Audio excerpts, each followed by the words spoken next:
সৰকাৰে সৰকাৰি কাৰ্যালয়ত বা উদ্যোগ প্ৰতিষ্ঠানত আজিলৈকে এই স্মাৰ্ট মিটাৰ স্থাপন নকৰি তেওঁলোকে পুনে পুনে সাধাৰণ ৰাইজৰ ঘৰলৈ গুচি আহিছে।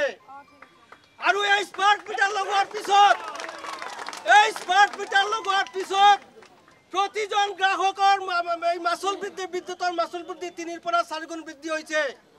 যিসকল সাধাৰণ গ্ৰাহকে মাহিলী 300 টকা 400 টকা বিল আদায় দিছিলে তেওঁলোকৰ বিল এতিয়া 2000 টকা 3000 টকা হৈছে।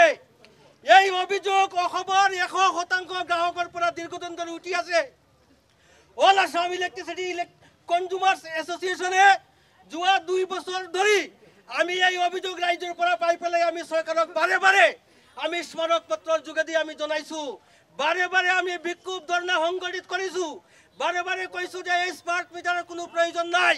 অসমৰ 5000 কোটি টকা এই স্মার্ট মিটারের কারণে খরচ নকরি যদি এই 5000 কোটি টাকা যদি উদ্যোগ গড়ি তুলিলেহেঁতেন, এই 5000 কোটি টাকা খরচ করে যদি বিদ্যুৎ ক্ষেত্র যদি উন্নয়ন করিলেহেঁতেন, তেতিয়াহ'লে অসমৰ ৰাইজ গৰমত আজি লোডশেডিংৰ ফলত জ্বলা-কলা খাব লগা নহ'লেহেঁতেন। আজি ট্ৰেন্সফৰ্মাৰ পুৰণি ট্ৰেন্সফৰ্মাৰ ব্লাষ্ট হৈ পেলাই অসমত মানুহৰ মৃত্যু হয়। পুৰণি তাৰ ছিঙি পেলাই অসমত প্ৰতিদিন মানুহৰ মৃত্যু হৈ আছে। বিদ্যুতৰ খুঁটা ভাঙি পৰি পেলাই মানুহৰ এক্সিডেণ্ট হৈ আছে। সিদিনাখন গুৱাহাটীৰ বিদ্যুতৰ খুঁটা ভাঙি পেলাই 2জনৰ মৃত্যু হৈছে। চৰকাৰে এইবিলাকৰ উন্নয়নৰ কথা নকয়। চৰকাৰে কয় স্মাৰ্ট মিটাৰ লগালেই উন্নয়ন হৈ যাব। গতিকে চৰকাৰৰ এইটো এটা ষড়যন্ত্ৰ। এই ষড়যন্ত্ৰ আমি ব্যৰ্থ কৰিম। এই স্মাৰ্ট মিটাৰ ৰাইজক লুটি আছে, লুণ্ঠন কৰি আছে, শোষণ কৰি আছে, ৰাইজক জ্বলা-কলা খুৱাই আছে। এই স্মাৰ্ট মিটাৰ আমি আৰম্ভণিৰ পৰাই কৈছো ৰাইজৰ স্বাৰ্থৰ লগত কোনো সম্পৰ্ক নাই। স্মাৰ্ট মিটাৰ এতিয়া কন্ট্ৰোল কৰিব আপোনাৰ প্ৰাইভেট কোম্পানীবিলাকে। এপিডিএছএলৰ যিটো কন্ট্ৰোল ৰুম, এপিডিএছএলৰ কন্ট্ৰোল ৰুম ইতিমধ্যে প্ৰাইভেট ঠিকাদাৰক গতাই দিয়া হৈছে। এপিডিএছএলৰ যিবিলাক সাব ষ্টেচনবিলাক আছে এই সকলো সাব ষ্টেচন ঠিকাদাৰৰ হাতত অলৰেডি দি দিয়া হৈছে। অৰ্থাৎ এই এপিডিসিএল অতি দ্রুত বেসরকারীকরণের দিকে গৈ আছে।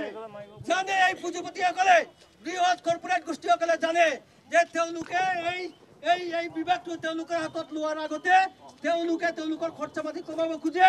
এই স্মাৰ্ট মিটাৰ লগাই দিলে এই হাজাৰ হাজাৰ বিলিং স্টাফ, হাজাৰ হাজাৰ মিটাৰ ৰিডাৰ আৰু তেওঁলোকৰ প্ৰয়োজন নাই। তেওঁলোকৰ দৰমহা ল'ব নালাগে। তেওঁলোকে ইচ্ছামতে ৰাইজক মানে শোষণ কৰিব পাৰিব, লুণ্ঠন কৰিব পাৰিব। গতিকে এই বৃহৎ কৰ্পোৰেট গোষ্ঠীৰ স্বাৰ্থত, একমাত্ৰ বৃহৎ কৰ্পোৰেট গোষ্ঠীৰ স্বাৰ্থত এই অসম চৰকাৰে, কেন্দ্ৰীয় চৰকাৰে গোটেই দেশত এই স্মার্ট মিটার স্থাপনের কাম আরম্ভ করেছে। ইতিমধ্যে গুজরাটত প্রতিবাদের সম্মুখীন হয় গুজরাট সরকারে স্মার্ট মিটার স্থাপনের কাম বন্ধ করেছে। মহারাষ্ট্র বন্ধ করেছে। পশ্চিমবঙ্গত আন্দোলন হয়ে আছে। পশ্চিমবঙ্গের গ্রাহক জাতীয় লগাবলৈ দিয়া নাই। পশ্চিমবঙ্গত আরম্ভ হয়েছে কেবলমাত্র উদ্যোগ প্রতিষ্ঠানত, তাতেও আপত্তি হয়ে আছে। অসমৰ মানে ভাৰতবৰ্ষৰ য'তেই এই স্মাৰ্ট মিটাৰ লগোৱা হৈছে তাতেই আপত্তি। আমি লক্ষ্য কৰিছো কেইদিনমান আগতে উড়িষ্যাৰ পশ্চিমাঞ্চলৰ হাজাৰ হাজাৰ খেতিয়কে তেওঁলোকৰ স্মাৰ্ট মিটাৰ নিজে নিজে খুলি আনি পেলাই দলিয়াই দিছে। অসমতো এই ধৰণৰ ঘটনা ঘটিব ধৰিছে।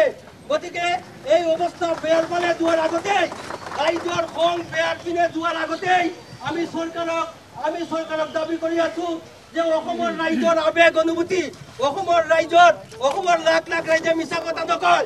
ৰাইজৰ আবেগ অনুভূতি, ৰাইজৰ এই দাবীৰ প্ৰতি সন্মান জনাই গণতান্ত্ৰিকভাৱে নিৰ্বাচিত এই চৰকাৰে অবিলম্বে স্মাৰ্ট মিটাৰ বন্ধ কৰিব লাগে। এই চৰকাৰক ৰাইজে ভোট দিছিলে। স্মাৰ্ট মিটাৰ বন্ধ কৰো, বন্ধ কৰো, বন্ধ কৰো। ৰাইজৰ দাবী স্মাৰ্ট মিটাৰ বন্ধ কৰো, বন্ধ কৰো, বন্ধ কৰো।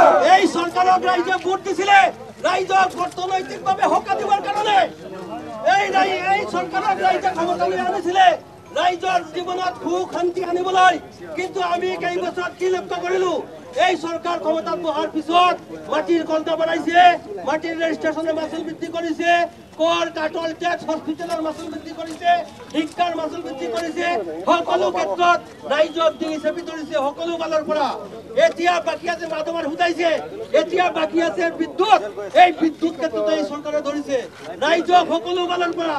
এনেকুৱা তোমাৰ হুজাইছে চৰকাৰে ৰাইজ অসমৰ ৰাইজ অতিষ্ঠ হৈ উঠিছে অসমৰ ৰাইজ পগলা হোৱাৰ উপক্ৰম অসমৰ ৰাইজ সৃষ্টি থাকিব পৰা নাই এই ৰাইজৰ মনটো বিপদত পৰিচালিত হোৱাৰ আগতে আমি বাৰে বাৰে চৰকাৰক আমি আবেদন জনাইছো আমি দাবী কৰি আছো যে অবিলম্বে ৰাইজৰ দাবী মানি লৈ ৰাইজৰ দাবী মানিবই লাগিব ৰাইজ ঐক্যবদ্ধ হ'লে